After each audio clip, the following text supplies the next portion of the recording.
TGM presenta un momento para aprender más de la palabra de Dios. Un momento para fortalecer el conocimiento. Un momento para reflexionar. Llegó el momento de conectarnos con la verdad. Hola, mis hermanos y amigos. La Biblia enseña que Abraham recibe la promesa que será heredero del mundo, él y su descendencia. Este pasaje bíblico aparece en el Nuevo Testamento en Romanos capítulo 4, versículo 13, y vamos a estudiarlo más adelante. Primero que todo, es importante resaltar que Cristo es el heredero en el sentido más completo, y en esta cápsula vamos a explicar que hay un requisito para que Israel sea heredero del mundo: estar en Cristo. La razón por la que somos herederos del mundo es porque Jesús, el Mesías, es el verdadero heredero del mundo. Él cumple todas las promesas de Dios y todos nosotros que creemos en Cristo nos convertimos en coherederos con Abraham en Él. En Cristo somos judíos y en Cristo somos herederos del mundo. Veamos entonces cómo fue dada esta promesa y cómo fue creado el pueblo de Israel. La nación de Israel comienza cuando Dios llama a Abraham y le manda que deje a su tierra y a su parentela y se dirija a una tierra que no conocía y que Dios le mostrará. Hoy sabemos que es la tierra de Canaán, pero en ese momento Abraham no lo sabía. Él salió por fe, obedeciendo el mandato del Señor sin saber hacia dónde se dirigía. Entre las cosas más importantes que Dios le promete a Abraham está la promesa de Génesis capítulo 12, versículos 2 y 3. Y haré de ti una nación grande, y te bendeciré, y engrandeceré tu nombre, y serás bendición. Bendeciré a los que te bendijeren, y a los que te maldijeren, maldeciré. Y serán benditas en ti todas las familias de la tierra. Desde el principio, Dios crea la nación de Israel con un propósito: que sea una nación grande y sea una nación de bendición para las demás naciones. En mi anterior cápsula dije que Israel no podía tratar de parecerse a Europa o a los Estados Unidos o a las demás naciones. Esto lo dije en el sentido de que en la misma creación de la nación de Israel, Dios la hizo para revelarse a las naciones, para darse a conocer a las naciones, para ser bendición para ellas. Y haré de ti una nación grande, y te bendeciré, y engrandeceré tu nombre, y serás bendición. De modo que el propósito de la nación de Israel no es que exista para sí misma, sino para beneficio del mundo, porque Dios escogió a esa nación para revelarse al mundo.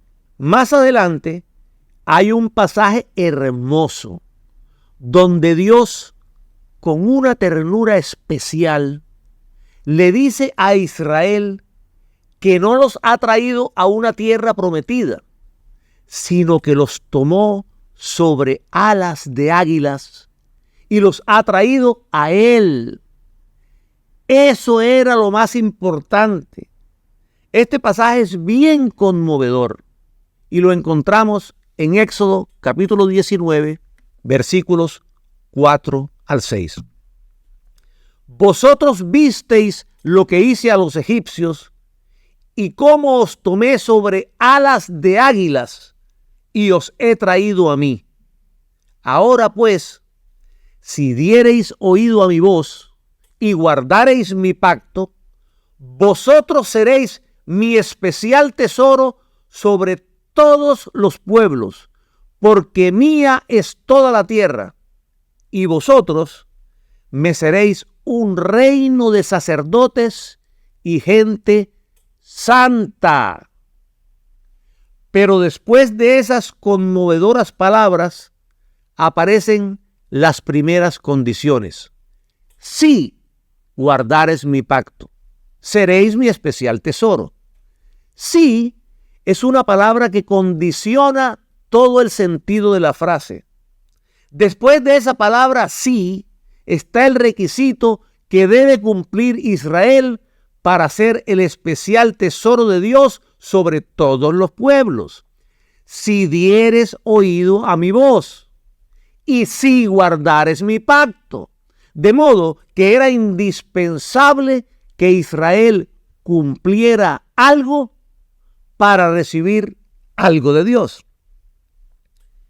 Especial tesoro sobre todos los pueblos.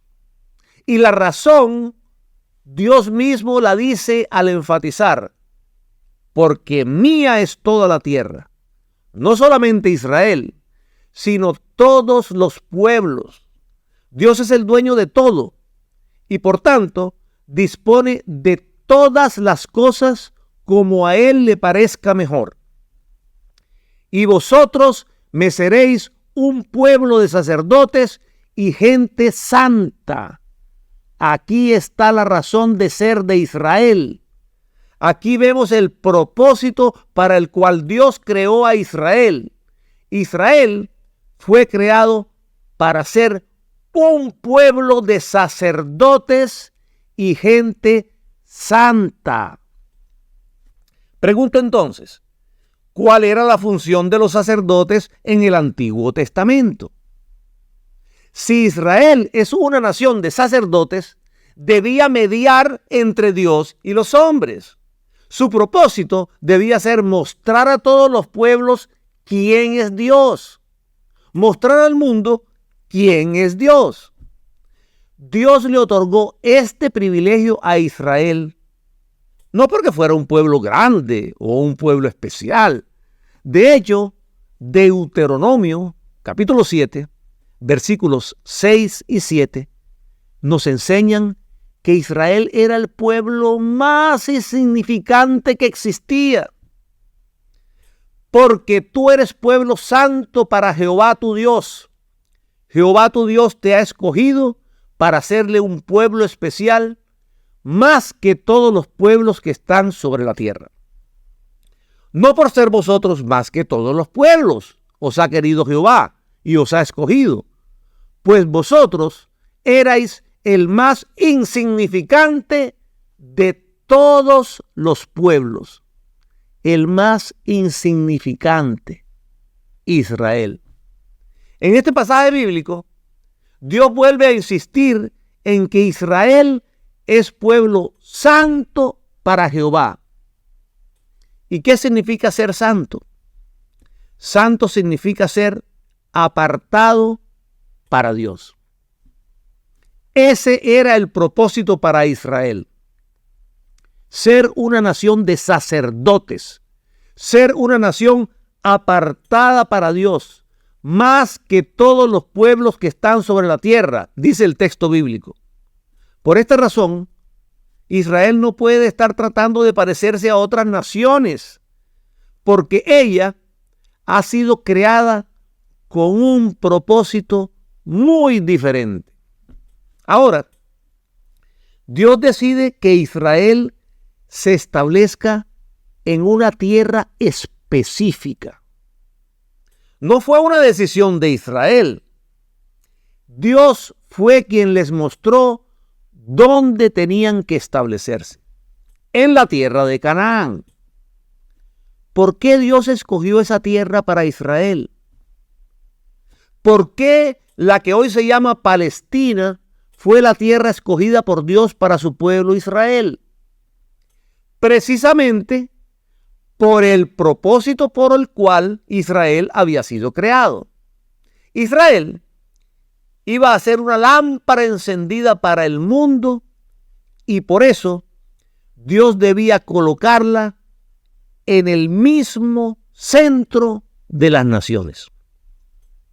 Quiero que me acompañen a observar detenidamente el gráfico que tenemos proyectado. Allí vemos claramente a Israel ubicada en el centro de las naciones. Ese pueblo pequeñito que ven señalado con la flecha negra en todo el centro. Un lugar extremadamente estratégico para brillar, para hacer luz a las demás naciones. Al extremo superior izquierdo vemos a todo el continente europeo.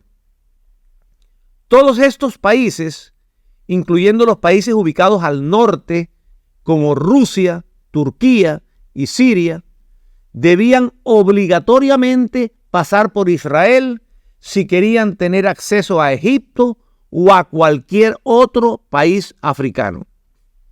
Igualmente, todo el continente asiático, el cual allí en el gráfico lo ven ubicado al oriente, debía cruzar Israel para tener acceso al occidente, a Egipto o a cualquier país africano. Ningún país africano podía tener acceso al oriente sin pasar por Israel. No podía existir un mejor lugar en el mundo conocido en esa época. Pero Israel, ubicado en el centro de las naciones, no cumplió su propósito de ser luz para las demás naciones y se apartó del propósito que Dios había establecido para ella. Ezequiel, capítulo 5, versículos 5 al 9. Así ha dicho Jehová el Señor: esta es Jerusalén, la puse en medio de las naciones. Aquí Dios es claro, enfatizando que colocó a Israel en el centro de las naciones. Continúa el pasaje bíblico. La puse en medio de las naciones y de las tierras alrededor de ella. Y ella cambió mis decretos y mis ordenanzas en impiedad, más que las naciones y más que las tierras que están alrededor de ella, porque desecharon mis decretos y mis mandamientos y no anduvieron en ellos.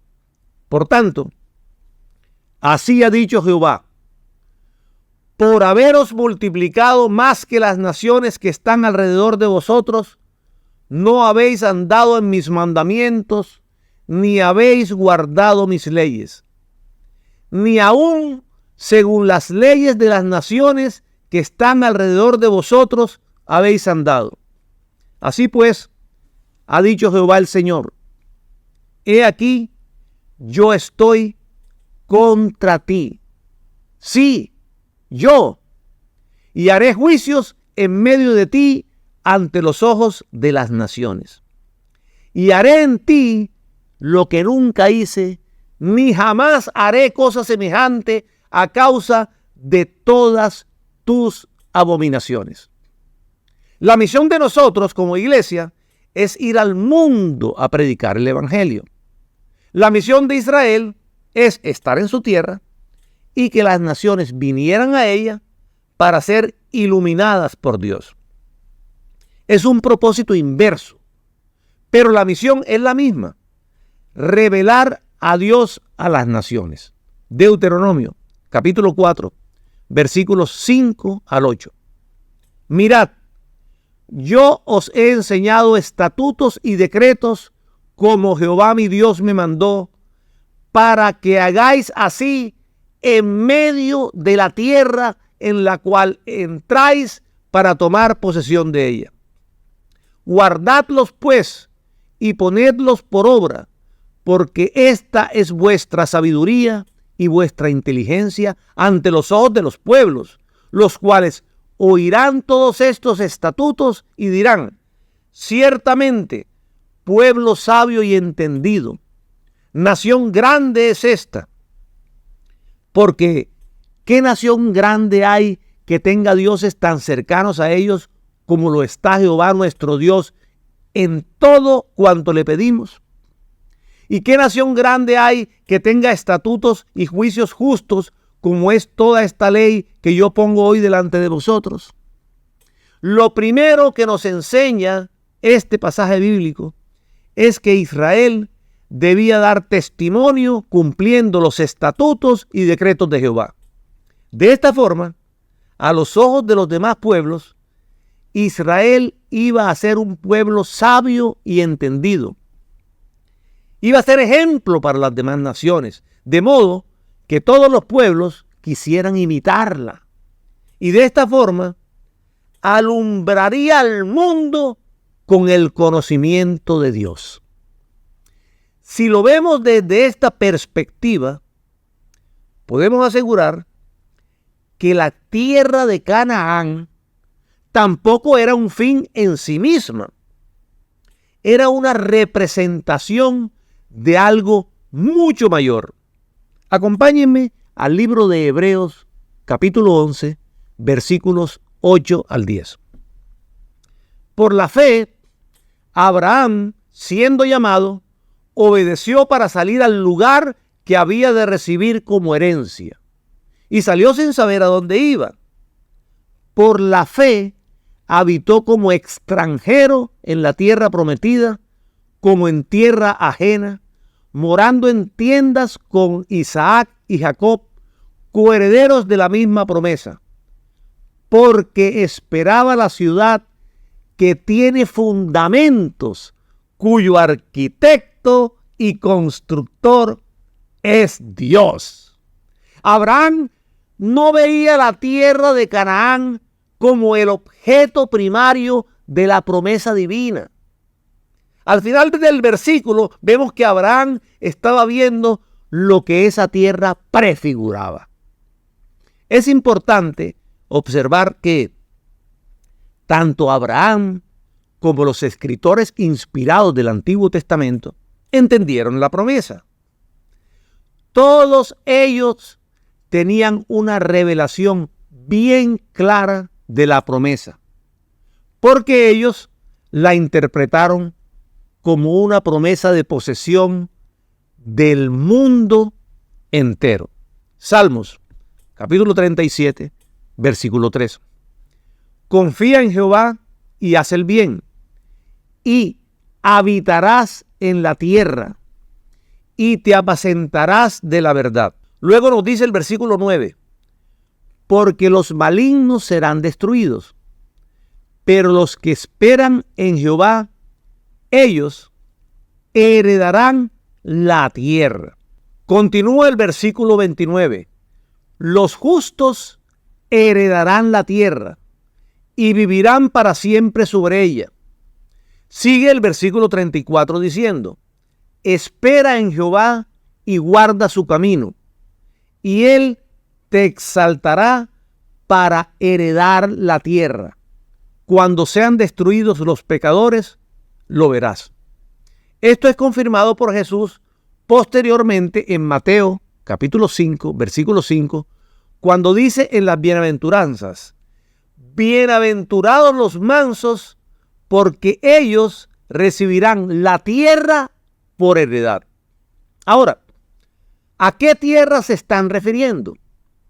¿A la tierra de Canaán o a toda la tierra?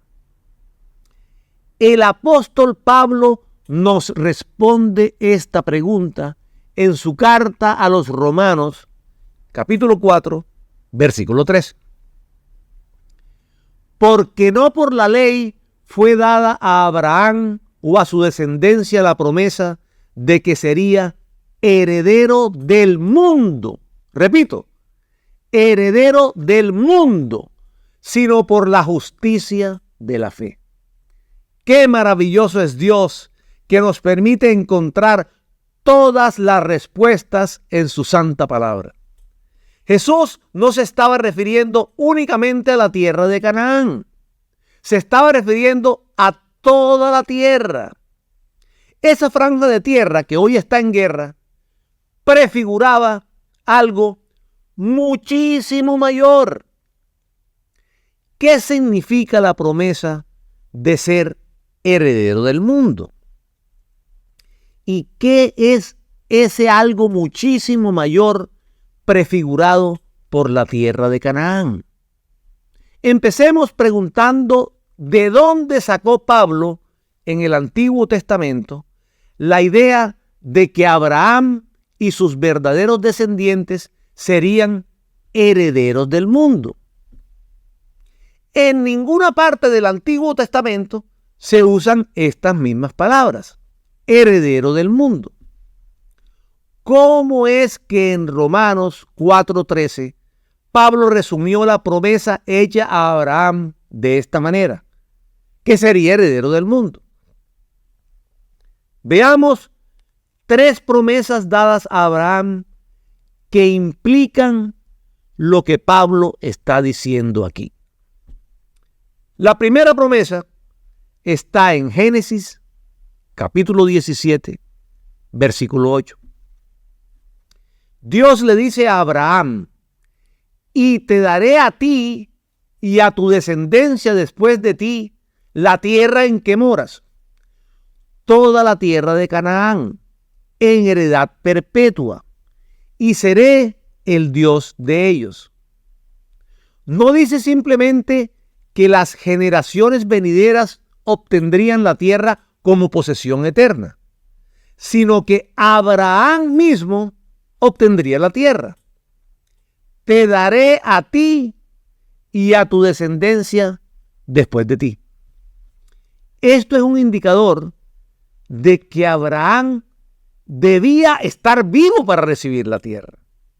De modo que Abraham resucitará de entre los muertos y disfrutará de su herencia. Entonces, él puede ser heredero del mundo porque estará vivo para heredarlo. La segunda promesa está en Génesis capítulo 17, versículo 7. Dios hace la promesa más preciosa y poderosa de todas. Y estableceré mi pacto entre mí y ti y tu descendencia después de ti en tus generaciones por pacto perpetuo para ser tu Dios y el de tu descendencia después de ti. Seré Dios para ti. ¿Qué significa eso? Bueno, recordemos que en cápsulas pasadas explicamos que tener a Dios como nuestro Dios significaba que después de morir no podemos ser derrotados por la muerte. Cristo ya venció la muerte por nosotros y de hecho resucitaremos para el cumplimiento de esa promesa. Por tanto, Abraham no podrá ser derrotado por la muerte. Tener a Dios como tu Dios significa que no estarás entregado a la muerte. En Mateo, capítulo 22, versículo 32, Jesús tomó las palabras del Antiguo Testamento.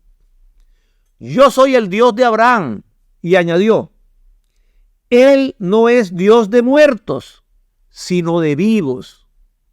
En otras palabras, decir que Dios es verdaderamente tu Dios y decir también que estás derrotado por la muerte es inconcebible para Jesús y por supuesto para el apóstol Pablo. La promesa de que Dios sería el Dios de Abraham significa que Abraham resucitará de entre los muertos y por eso puede ser heredero del mundo. Después de la redención, Abraham resucitará para la vida. No podrá ser vencido por la muerte. Tampoco nosotros podemos ser vencidos por la muerte si somos coherederos con Abraham por la fe. Y la tercera promesa la encontramos en Génesis capítulo 22, versículo 17. Dios le promete a Abraham: de cierto te bendeciré y multiplicaré tu descendencia como las estrellas del cielo y como la arena que está a la orilla del mar. Y tu descendencia poseerá las puertas de sus enemigos. Esto significa que en el futuro no habrá enemigos que triunfen sobre los descendientes de Abraham. Todos sus enemigos serán sometidos. En la próxima cápsula vamos a continuar con este interesante tema.